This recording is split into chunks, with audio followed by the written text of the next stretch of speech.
I decided to go for the Platinum Trophy in Crash Bandicoot 3 Warped. And well, it was not what I expected. He did it again! You're so dumb, Crash!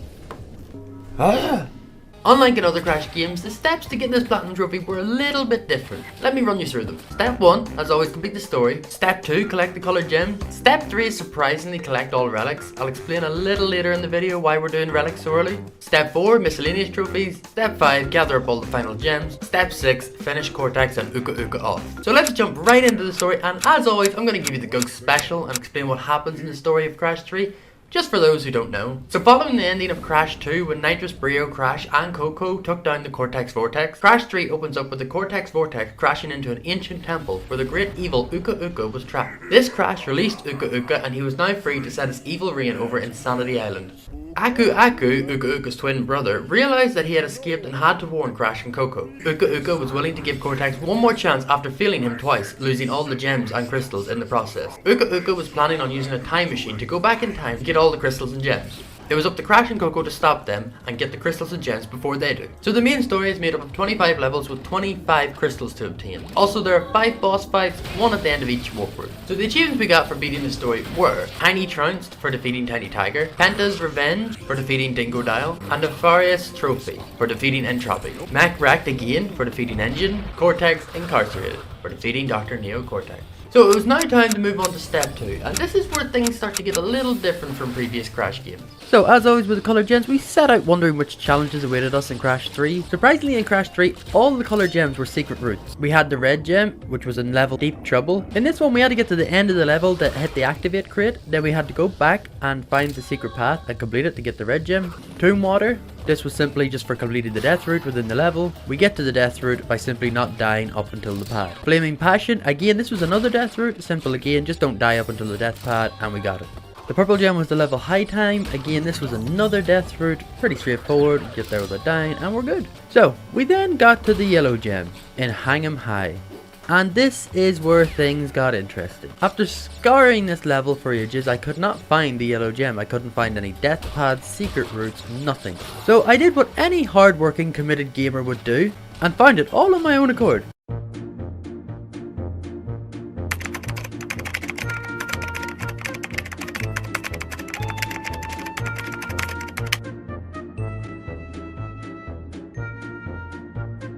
Are you serious? So yes, after a quick bit of research, I realised that I needed 5 relics of sapphire quality to actually open up the hidden warp room. Then we could access level 27, which in return would give us the secret death route in Hang 'em High. The problem is, once you get the 5 relics to open up the secret warp room, you then need a further 5 relics to be able to access that level. You seeing the problem here? So it would be physically impossible for me to get the yellow gem without getting 10 relics. And I thought, if I'm getting relics, I may as well get the gold or better quality. And if I'm getting 10 relics, I may as well get all 30 relics, right? So now it forces us to put a stop on step 2 and move on to step 3. And well, you all just know how much I enjoy collecting relics.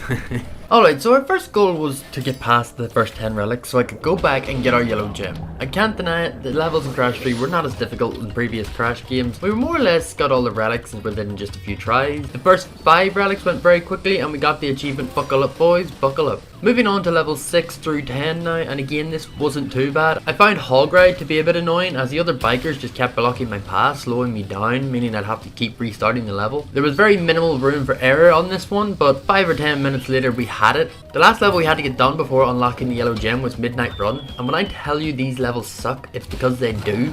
It is so fast paced, everything comes out of nowhere and it takes forever to memorize every part to be able to do the whole level in one clean swoop.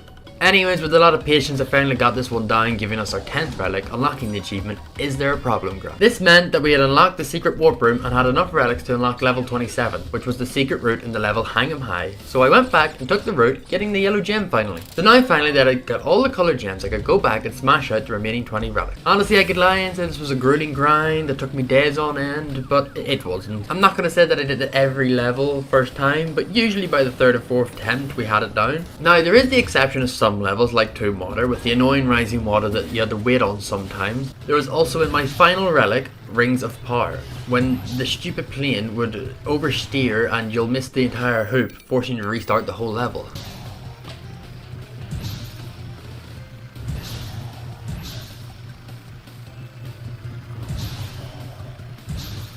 I'll take a spin here.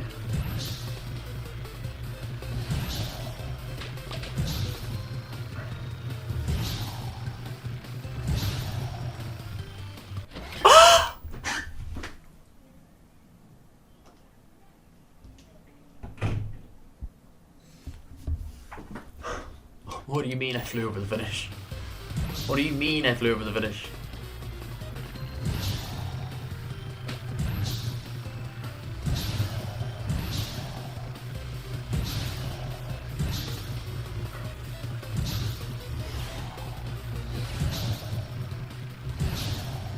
Don't overdo it. Yes, yes, yes, yes, yes. Finally, with all 30 relics down, we could move on to something easier. It was time for miscellaneous trophies. So kicking off our list is taking the scenic route for discovering a bonus path. I cut above the rest. Discover a gem path after earning a coloured gem, as always. Not a scratch, give it time. Discover a death route, simple enough. UFO Zing. Discover the secret exit in Road Crash. This was located by driving into the alien looking sign on Road Crash. This would take us to the secret level, Hot Cocoa. Getting carried away, discover the secret exit in Dynamite. This is done by jumping onto the second pterodactyl while you're being chased by one of the dinosaurs. This will take you to the secret level Eggy Plus Rex, and honestly this was my favourite level because of this little guy.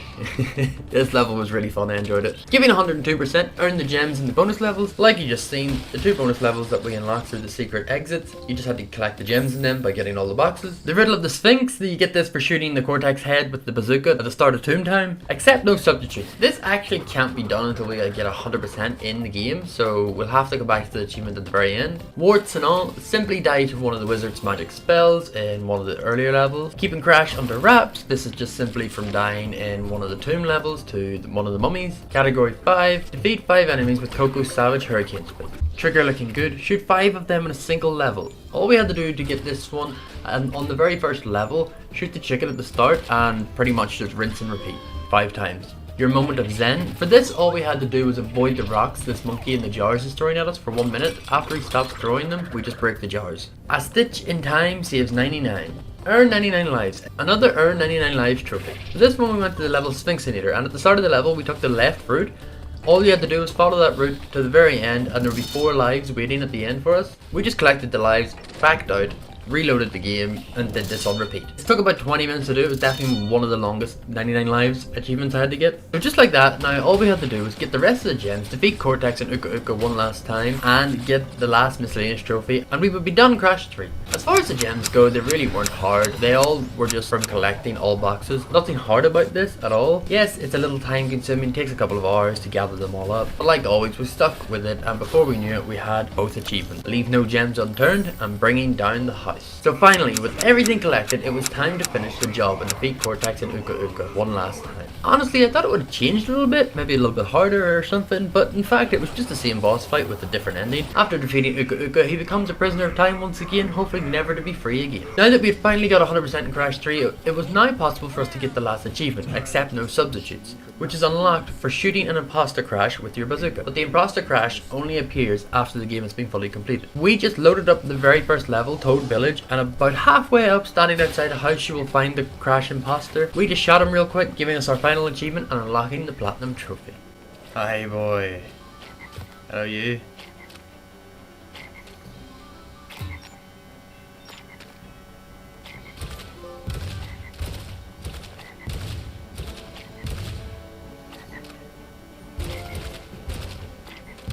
The invincible Bandicoot. So that was it. Finally we had completed the trilogy and got every platinum trophy.